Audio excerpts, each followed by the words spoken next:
Hello friends, so today we will discuss a very important topic in GS3। Internal security से related है और national security से भी related है, organised crime. चलिए स्टार्ट करते हैं। सो एजेंडा विल बी, ये GS3 सिलेबस में यूपीपीएससी के भी और यूपीएससी के भी दोनों की सिलेबस GS3 में हुई है। बैकग्राउंड के बारे में डिस्कस करेंगे, डेफिनेशन पर जाएंगे, क्या उनकी मॉडस ऑपरेंडी रहती है इस पर डिस्कस करेंगे, इसका कनेक्शन क्या है टेररिज्म में। एक्चुअली ये इस एक्सप्लिसिटली ये लिखा हुआ है GS3 के सिलेबस में, organised crime and its connection with terrorism. Then कौन कौन से लॉ एंड स्टेप लिए गए हैं, चैलेंजेस क्या है, और चैलेंजेस के साथ ही हम लोग वे फॉरवर्ड डिस्कस कर लेंगे। इंपॉर्टेंट चीज जो हम लोग मिस करते हैं वो ये है कि ये जो ऑर्गेनाइज्ड क्राइम है इसका लिंक क्या है। सीधे सीधे देखिए, SDG sustainable development goal 16 target 4 explicitly organised crime के बारे में बता रहा है कि हम लोगों को क्या करना है, 2030 तक significantly reduce illicit financial and arms flows, strengthen the recovery and return of stolen assets, and combat all forms of organized crime। SDG 16 otherwise है क्या, ये बताता है कि पीस हमको क्या करनी है, सिक्योर करनी है वर्ल्ड में, और क्या करना है हम लोगों को, स्ट्रॉन्ग ऑर्गेनाइजेशन बनाने हैं, स्ट्रॉन्ग ऑर्गेनाइजेशन बनाने हैं। ये इसका मेन गोल है, और इसमें जो टारगेट 4 है वो है ये ऑर्गेनाइज्ड क्राइम का।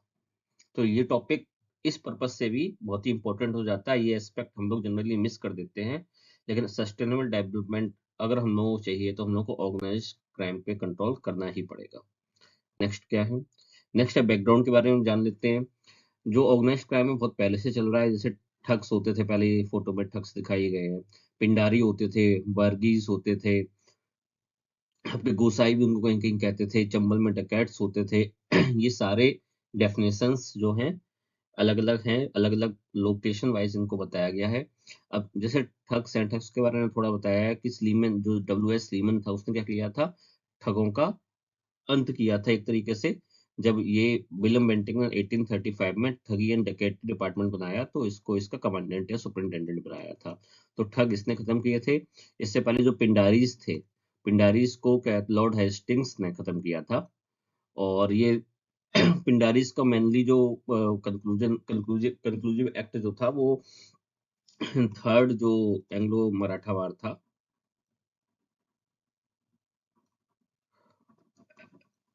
उसके साथ ही खत्म हो गया था, ट्रीटी ऑफ ग्वालियर के बाद। ट्रीटी ऑफ ग्वालियर जो थी, उसके बाद इनका पूरा का पूरा जो एक तरीके से सपोर्ट था, सिंधिया ने भी छोड़ दिया था। उससे पहले बाकी जो मराठा जो बचे हुए थे उन्होंने छोड़ दिया था, फिर इनको ये फिनिश कर दिया गया। ये फोटो दिखाई गई, ये फोटो आप देख लीजिएगा किस तरीके से सिराजुद्दौला ने, मुसलमानों के टाइम में भी, ये मुस्लिम रूल के टाइम में भी, सॉरी, इनको यूज किया जाता था, पिंडारीज को यूज किया जाता था ऑर्गेनाइज क्राइम में। ये ब्लैक होल जो इंसिडेंट हुआ था कोलकाता में 1756 में, उसमें किस तरीके से इन्होंने रोल बनाया, रोल अपना किया था। नेक्स्ट आते हैं, ये बैकग्राउंड हुआ। डेफिनेशन क्या है ऑर्गेनाइज क्राइम की, ऑर्गेनाइज क्राइम की डेफिनेशन क्या है। एक्चुअली ऑर्गेनाइज क्राइम जो है एक मिसनोमर है। क्यों है, एक्चुअली में ऑर्गेनाइज क्राइम जो है वो एक तरीके से पूरे तरीके से ऑर्गेनाइज्ड बिजनेस और एक इंडस्ट्री है, जिसका होल सोल पर्पज ये होता है कि हम लोग supply of goods and services minimum cost पे करें, और जो प्रॉफिट हो वो बहुत ज्यादा हो, और साथ ही साथ प्रॉफिट का जो टाइम हो वो कम टाइम में हो, लेसर टाइम में ज्यादा से ज्यादा प्रॉफिट हो। जैसे अगर हम लोग एग्जांपल करें, मैथ जो एक ड्रग होता है, इसकी एक टैबलेट की कॉस्ट होती है करीब 40 पैसे मान लो, या 10 पैसे या 15 पैसे बस। और ये मार्केट में बिकती कितने की है, 40 रुपए की। तो इतना मार्जिन पे ये लोग खेलते हैं। एक्चुअली ये क्या है, ये एक बिजनेस है। क्राइम पार्ट क्या होता है इसका, the crime part is a by product which is necessary to carry on business profitably. This is the concept that you need to know. The main aim of this business is to earn the maximum profit in shortest possible time span। तो ये होगी हमारी organise crime की definition. इसके बाद क्या है, ये ट्रेडिशनल क्राइम और ऑर्गेनाइज क्राइम के बीच में डिफरेंस बताया गया है। जैसे ट्रेडिशनल क्राइम क्या है, it was a profession, it is a business like any other corporate business house. ठीक है, इसमें क्या है, there is no use of terror, the common man is not in awe of gangster. इसमें क्या है, ये टेरर का यूज करते हैं। इसके बाद क्या है, इसमें क्या है, कोई लीडरशिप नहीं होती है। ऑर्गेनाइज क्राइम में प्रॉपर लीडरशिप होती है, प्रॉपर एक स्ट्रक्चर होता है, हायरार्की होती है। They have no facilities of transport, communication और सेफ हाइडआउट्स। इसमें सारा कुछ होता है, इनके पास मनी की कोई भी समस्या नहीं होती है। They have no political crowd. Organise crime में क्या होता है, इसमें क्या होता है, पॉलिटिकल क्राउड होता है, नेक्सस होता है बीच में। There funds are very limited, इसमें तो कोई दिक्कत ही नहीं है। They are not vengeful, they are, ये लोग रिवेंज लेते हैं। दे आर हार्म्ड और opposed by anyone, they will go up to the your family. They are afraid of the police, ये लोग पुलिस के साथ ही रहते हैं। They have no information of police activities और their plan. They have very accurate information, one step ahead ही रहते हैं। एक्चुअली जो कहा जाता है, ये continuous act of bravery provide करते हैं, जिससे इन लोगों को पहले से इंफॉर्मेशन मिलती रहती है। नेक्स्ट आया टाइप्स एंड प्रिवलेंस, कि ऑर्गेनाइज क्राइम के कौन कौन से टाइप्स हैं और ये कहाँ कहाँ अभी अभी कहाँ कहाँ हो रहे हैं। ट्रेडिशनल जो पहले के तरीके से, वो क्या थे कि आप शराब ले लो पुराने, जैसे रईस में दिखाया गया है कि ये इलीगल इसका धंधा करता है शराब का। एक्सटॉर्शन होता है, किडनैपिंग होती है, जैसे उसका कॉन्ट्रैक्ट किलिंग्स होती है, माफिया, ईटीसी, ये सब ये ट्रेडिशनल है। ये तो बेसिक है ही, ये तो होंगे ही होंगे। मॉडर्न क्राइम में क्या आ जाता है, स्मगलिंग। स्मगलिंग ऑफ किसकी, आर्म्स की भी कर सकते हैं, ड्रग्स की भी कर सकते हैं, वाइल्ड लाइफ की भी कर सकते हैं, सबकी। ह्यूमन ट्रैफिकिंग, मनी लॉन्ड्रिंग, हवाला, fake currency, cyber crime, digital data encroachment और रिलेटेड फाइनेंशियल फ्रॉड्स, जैसे जमताला में हुआ था। फोर्स्ड कन्वर्जन, ये भी क्या है, एक तरीके से अब ऑर्गेनाइज्ड क्राइम होने लगा है। ये जनरली आप मिस कर जाते हैं, लेकिन ये जो चीज़ है ये आप मिस मत करिएगा, ये भी ऑर्गेनाइज्ड क्राइम में अब आ गई है। इसमें देखिए फोटो लगी है, ये ड्रग्स से रिलेटेड है, उड़ता पंजाब। ये आपकी स्लम डॉग मिलियनेयर का फोटो है। ये आ गया आपकी चाइल्ड ट्रैफिकिंग से। ये मैंने लगाया है the nights it rained guns. इसमें तो ये हुआ था कि आपका एक बंगाल में एक डिस्ट्रिक्ट, एक गांव पुरुलिया एक जगह है, वहां पे आनंद मार्गी रहते थे। ये एक सेक्ट है, इसके बारे में आप लोग सर्च करिएगा। उनके गांव में एक दिन एक बड़ा सा हेलीकॉप्टर आया है, सॉरी एरोप्लेन आया, और उसने पूरा का पूरा मतलब हजारों AK-47, AK-56, ये सब क्या कहते ड्रॉप की बकायदा। तो इस तरह का ऑर्गेनाइज क्राइम था। साथ ही खूब सारे और जो बॉम्ब्स होते हैं, ग्रेनेड होते हैं, सारा का सारा किया। ये अभी डेनमार्क का इसमें रोल था, लातविया से लोग आए थे। तो इतना हाई लेवल पे ये लोग क्राइम को ऑर्गेनाइज करते हैं। ये तो इन लोगों, इसने तो ये एक और बताया, ये इसकी जो रेड सैंडलवुड जो होता है, ये पुष्पा में जो दिखाया गया था मूवी में, इसने कॉपी करने की कोशिश की, लेकिन क्या कहते, पुलिस ने इसे पकड़ लिया। स्मगलिंग की बात हुई है। तो ये टाइप्स एंड प्रिविलेंस है। इनको आप ज्योग्राफी के हिसाब से आप अलग अलग जगह, जिस जगह पे जो ज्यादा हो रहा है उस जगह के हिसाब से आप अपने आप कर सकते हैं। नेक्स्ट है ये global flow of organised crime. ये आप लोग वीडियो पॉज करके आराम से देखिएगा। मैं एक छोटा सा बता देता हूँ, जैसे मैंने ये बनाया, ये गोल्डन क्रिसेंट है, ये गोल्डन ट्रायंगल है। ये ईरान, अफगानिस्तान, पाकिस्तान का एरिया है, जहाँ से ड्रग और ओपियम जाता है। ये अपना साउथ ईस्ट एशिया का है एरिया, यहाँ से जाता है। तो एक तरीके से जो इंडिया हो जाता है ना, इनके लिए एक तरीके से एक ट्रांसपोर्टेशन का एक बीच में एक हब हो जाता है, कि आप यहाँ से यहाँ जाओ, फिर यहाँ से यहाँ जाओ, यहाँ भी मार्केट है, और यहाँ से पूरे में डिस्ट्रीब्यूट कर दो। बाकायदा इसमें देखो, और जो इसमें फ्लो दिए गए, हीरोइन कैसे फ्लो होता है। हीरोइन देखिए आप कैसे, देखो अफगानिस्तान से नीचे आ रहा है, मिडिल ईस्ट एशिया में, फिर देखिए ये पूरा आपका ये टर्की होते हुए अपना रशियन रशिया होते हुए आराम से यहाँ पे पूरा वेस्ट और सेंटर यूरोप में जा रहा है। इधर रशिया में डायरेक्ट सेंट्रल एशिया से होते हुए जा रहा है। इसके बाद आपका और अगर कुछ देखना आपको, जैसे इसमें देखना है आपको काउंटरफीट मेडिसिन्स। अब इंडिया में मेडिसिन्स तो बनती हैं, और साथ ही साथ नकली दवाइयाँ भी बनती हैं। वो देखो कहाँ कहाँ जाती हैं, सीधे सीधे ईस्ट अफ्रीका में जा रही है। ईस्ट अफ्रीका और साउथ अफ्रीका में जा रही है, साउथ अफ्रीका से ये पूरा चला गया वेस्ट अफ्रीका में जा रही है। ये पूरा एक फ्लो बन रहा है, और ये जो मेडिसिन है वो चाइना से भी आ रही है। तो आप ये अपने आप से पढ़ लीजिएगा, ये काफी अच्छा है। नेक्स्ट आइएगा, ऑर्गेनाइज्ड क्राइम एंड टेररिज्म। अब इसमें क्या होता है कि देखिए इसमें क्या है, टेररिज्म को किसकी जरूरत होती है, उनको स्लीपर सेल की जरूरत होती है, उनको एसेसिबिलिटी चाहिए होती है कि वो गवर्नमेंट डायरेक्ट तो जाके आईएएस वाले ब्राइब दे नहीं देंगे, उनको लोकल बंदे चाहिए होते हैं, तो और एक्सपीरियंस बंदे चाहिए होते हैं, तो टेररिज्म को ये जरूरत पड़ती है। इधर आपके ऑर्गेनाइज जो लोकल लोग हैं उनको क्या जरूरत होती है, उनको फंडिंग की जरूरत होती है, उनको एक पर्पस चाहिए। ठीक है, जो जैसे आईएसआईएस में जो लोग ज्वाइन होते हैं उनको एक, जिससे कि वो इन्फ्लुएंस कर सकें, क्या कर सकें, ब्रेन वॉश कर सकें। अब ब्रेन वॉश करने के लिए आपको क्या चाहिए, एक प्रॉपर इंफ्रास्ट्रक्चर चाहिए। वो सारा कुछ कौन प्रोवाइड करता है, ये टेररिज्म से आता है। तो एक तरह से इनके बीच में आपस में लिंक हो जाती है और दोनों आपस में मिलकर क्या बना लेते हैं, ब्लैक होल सिंड्रोम बना देते हैं। ब्लैक होल सिंड्रोम का मतलब ये है कि सारे लोग आके कल्मिनेट हो जाते हैं किसमें, जैसे 1992 का मुंबई बम ब्लास्ट हुआ था। अब इसमें ही देखो एक लिंक एक और आ गई। अगर किसी को पॉलिटिकल किलिंग्स करनी है, इलेक्शन फंडिंग करनी है, कॉर्पोरेट किलिंग करनी है, ब्राइबिंग द सिस्टम, पूरे सिस्टम को ब्राइब करना है, क्यों, अपने पर्पस के लिए, अपने जो उनके वेस्टेड इंटरेस्ट हैं उनको फुलफिल करने के लिए, तो वो क्या करते हैं, वो भी इन्हीं दो लोगों के पास जाते हैं। एक तरीके से ये क्या होता है, ये पॉलिटिकल इंटेलेक्चुअल विंग होती है, जो क्या करती है, किसी भी गवर्नमेंट को अंदर से वीक करती है। तो ये भी एक तरीके से ऑर्गेनाइज्ड क्राइम में आ जाते हैं, जिसको इसमें क्या लिखा है, गवर्नमेंट उनकी होगी पर सिस्टम तो हमारा है। इसमें देखिए ये फिगर मैंने बनाया है, इस बम गिरा था, इस बेचारी बच्ची मिस्टर इंडिया में एक्स बॉम्ब में चली गई थी। तो उसके बाद ये क्या है, इसका मॉडस ऑपरेंडी क्या था, इसका अमरीश पुरी का, मोगेम्बो का, कि वो फूड में मिलावट करता था। उसके बाद जो पैसे आते थे उससे क्या करता था, इंटरनल लोगों में टेरर फैलाता था, जो उसके बिजनेस में फिर कोई क्वेश्चन ना कर पाए। और फिर जो पैसे आते थे उससे क्या करता था, इंडिया के ऊपर मिसाइल दागता था। तो यही इनका ऑर्गेनाइज्ड क्राइम का ये लिंकेज है, टेरर से कैसे लिंक होते हैं ये लोग। नेक्स्ट आइए, causes for the growth of organise crime. Organise crime की ग्रोथ क्यों होती है, अब देखिए लोगों को खुद चाहिए इलीगल गुड्स। अब जैसे इस फिगर में देख लो, ये ट्रक एक गिर गया तो लोग देखो अपना बोतल और ये सब खुद ही चुरा चुरा के ले जा रहे हैं, देखिए बोतल ले गया, ये को हाथ में लिए जा रहे हैं।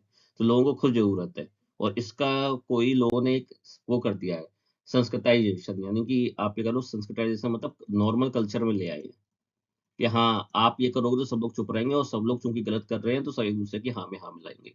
तो लिकर भी चाहिए हम लोगों को, हम लोगों को ड्रग्स भी चाहिए, हम लोगों को कबीर सिंह भी बनना है और साथ में ड्रग्स भी लेने हैं। इलेक्ट्रॉनिक्स गुड चाहिए, हम लोग नेहरू बाजार, नेहरू मार्केट चले जाते हैं कि सस्ते में ड्यूटी फ्री गुड्स के नाम पे हम लोग एक तरीके से क्या कर रहे हैं, अनऑर्गेनाइज क्राइम को, स्मगलिंग को बढ़ावा दे रहे हैं। तो इसमें एक हम लोगों की भी एक गलती है। दूसरा क्या है, लॉ इन्फोर्समेंट एजेंसी है उनका नेग्लिजेंस है या कोल्यूजन है। नेग्लिजेंस क्यों है, कि वो नहीं चाहते कि फालतू में क्या करें, अननेसेसरी उनके ऊपर बर्डन बढ़ जाए। तो जब तक कोई कंप्लेन नहीं करता तब तक वो भी चलने देते हैं। तो ये नेग्लिजेंसी हो जाती है। कोल्यूजन क्या है, तो ब्राइब मिलती है, तो हमको पता ही है। Lack of political will, political will lack क्यों इसमें क्यों लिखा गया है, ये इसलिए होता है कि जनरली इनकी जो फंडिंग होती है वो इन्हीं लोगों से आती है, मैक्सिमम फंडिंग। तो वो लोग नहीं चाहते कि इलेक्शन, अगले नेक्स्ट इलेक्शन में हम लोग की फंडिंग बंद हो जाए, हम लोग चुनाव में एक बेटर तरीके से फाइट ना कर पाए।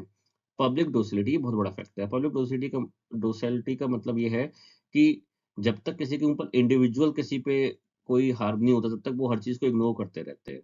अब अगर आपके पास सपोज करिए ब्लैक मार्केट, आपके पास आपको मूवी की टिकट नहीं मिली, तो आप अगर अगर आपको कोई ब्लैक में टिकट दे रहा है आप चुपचाप से ले लेंगे, आप और आसपास वालों को भी उससे कोई फर्क नहीं पड़ेगा। लेकिन अगर उसी ब्लैक टिकट बेचने वाले के जो लीडर है उसने क्या किया, किसी दिन आपको न्यूज में मिला कि हाँ उस पूरे पूरे जो आपका शोरूम था, वे मूवी हॉल था, उसके मालिक को मार दिया क्योंकि वो रोकने की कोशिश कर रहा था, तब आप लोगों को फर्क पड़ेगा। तो ये चीज भी इंपॉर्टेंट है, हम लोगों को अवेयर होना चाहिए और स्पीकअप होना चाहिए। No action against amassed illegal wealth. दूसरा, जो लोग बहुत ज्यादा रईस हो जाते हैं हम लोग उनके खिलाफ कोई भी गवर्नमेंट भी कोई एक्शन नहीं करती है।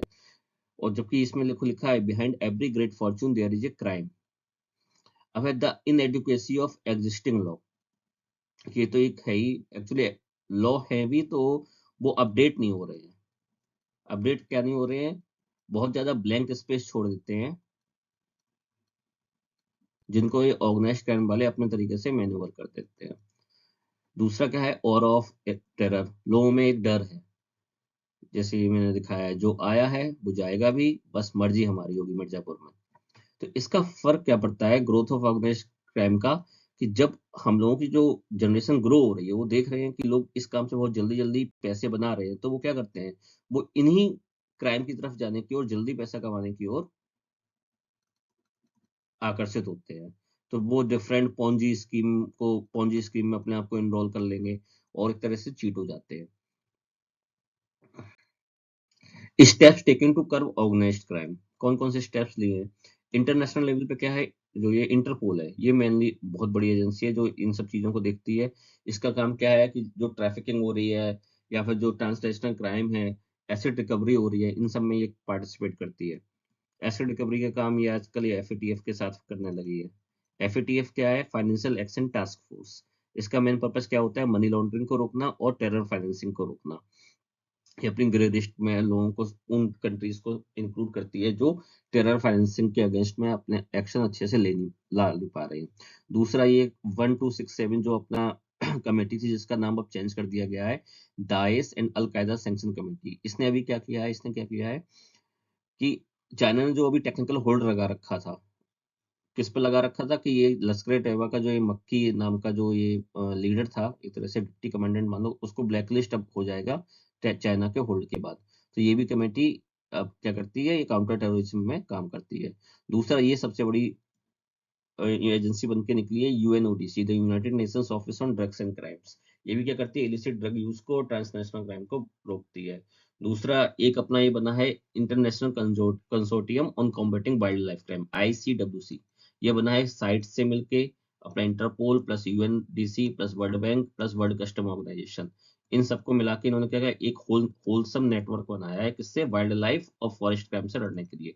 क्योंकि ये जो वाइल्ड लाइफ में जो हो रहे हैं, इस समय काफी ज्यादा हो रहे हैं, क्या ऑर्गेनाइज्ड क्राइम मतलब स्मगलिंग हो रही है, तो ये रोकने के लिए बनाया है। ये तो हो गया इंटरनेशनल लेवल पे। इंडिया के इनिशिएटिव क्या है, ये मैंने लॉ लिख दिए हैं।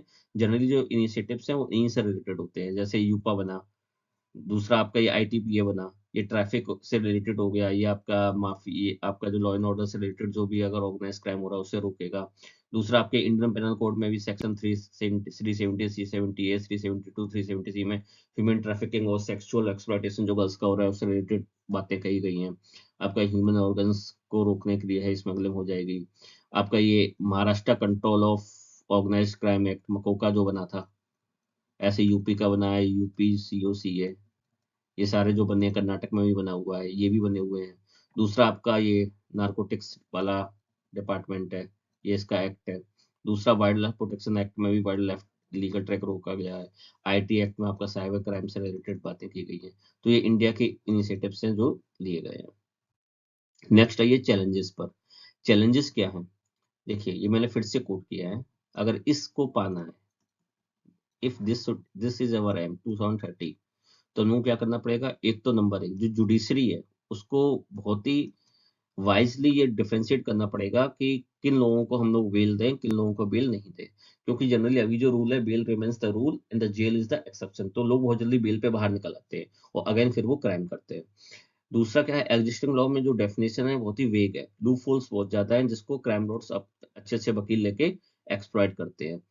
नेक्स्ट क्या है, crime is executed by the foot soldiers, so criminal men get arrested but not the crime itself. अब क्या है, अब छोटे छोटे सोल्जर्स को आप कर भी लोगे, पकड़ भी लोगे, तो मेन जो आपका दाऊद इब्राहिम है वो तो दुबई में बैठा है, तो फंडिंग भी प्रोवाइड कराएगा, वो अपना प्लानिंग भी करेगा, उससे कुछ फायदा नहीं होता।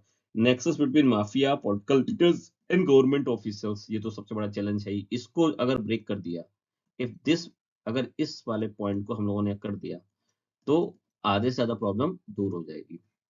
दूसरा क्या है, क्योंकि जो कम्युनिकेशन है वो इसी फ्लो में चलता है। इग्नोरेंस बाई पब्लिक, ये तो मैंने बता ही दिया, ये तो है ही challenge. Criminal networks are expanding and diversifying their portfolio, ये है, इसमें हम लोगों की जो पुलिस है वो पीछे रह जाती है। पुलिस नेटवर्क को, या फिर जो भी एजेंसीज है, या ड्रग्स के रिलेटेड जो भी एजेंसी है, या फिर जितनी भी एजेंसी गवर्नमेंट की, उनको अपडेट करना चाहिए, ट्रेनिंग देनी चाहिए, स्किल सेट डेवलप करनी चाहिए, जिससे कि क्या हो कि अगर जैसे कोई अभी अगर आज वो काम करना है सैंड माइनिंग में, इलीगल सैंड माइनिंग कर रहा है, तो उसे पता चल गया कि हाँ इलीगल सैंड माइनिंग में गवर्नमेंट जो है अपने रूल ला रही है, तो वो सैंड माइनिंग से शिफ्ट हो जाएगा। वो क्या करने लगेगा, वो अपनी भट्टा लगा लेगा बिना परमिशन के। फिर जब इस पे थोड़ा ठंडा हो जाएगा, वापस इस पे आ जाएगा। तो ये अपने आप के मोडस ऑपरेंडी अपना जो चेंज करते रहते हैं। कंटिन्यूअस प्राइवेट ऑन पेरोल पे रहते हैं ज्यादातर लोग, तो हमेशा इनको इन्फॉर्मेशन मिलती रहती है।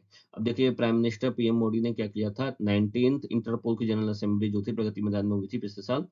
इसमें क्या कहा था, corrupt find a way to park the proceeds. जो करप्ट होते हैं उनको एक तरीका मिल जाता है किसी तरह से अपनी जो प्रोसीड्स को जो है ना कहीं अपना वो छिपा लेते हैं। और फिर ये जो क्या होती है, ये बाद में जो जो मनी है वो क्या होती है, such money that is pushed into evil activities. This is one of the major source of terror funding. तो ये जो चैलेंज है, ये भी एक करेक्ट चैलेंज है। अब वैसे तो गवर्नमेंट ने क्या किया था, डिमोनेटाइजेशन लाया था, इसीलिए लाया था कि ये भाई इनको ये फाइंड ए वे ना हो पाए। अब इसके बाद भी अगर वे मिल रहा है, तो ये गवर्नमेंट को सोचना चाहिए कि क्या लूप होल रहा है डिमोनेटाइजेशन में। तो it's about time law enforcement goes got as organised as the organised crime. ये कोट है जो आप लोग यूज कर सकते हैं अपने वे फॉरवर्ड में। वे फॉरवर्ड क्या होना चाहिए, वे फॉरवर्ड इशू जो है बस, जो मैंने चैलेंजेस हैं उनको काउंटर करने के लिए जो भी चीज कर सकते हैं हम लोग, वो होना चाहिए। तो ये मैंने ऑर्गेनाइज क्राइम पे बताया आपको। Thank you. इसमें क्या है, ये मधुसूदन गुप्त की एक पोइम है कार ऐसा कौन सा साधन है जिसको एकता देती नहीं अद्भुत अलौकिक शक्ति किसको एकता। दो एक एक का 10 हुए किसने नहीं देखे सुने। हाँ शून्य के भी योग से हैं अंक होते 10 गुने। Thank you.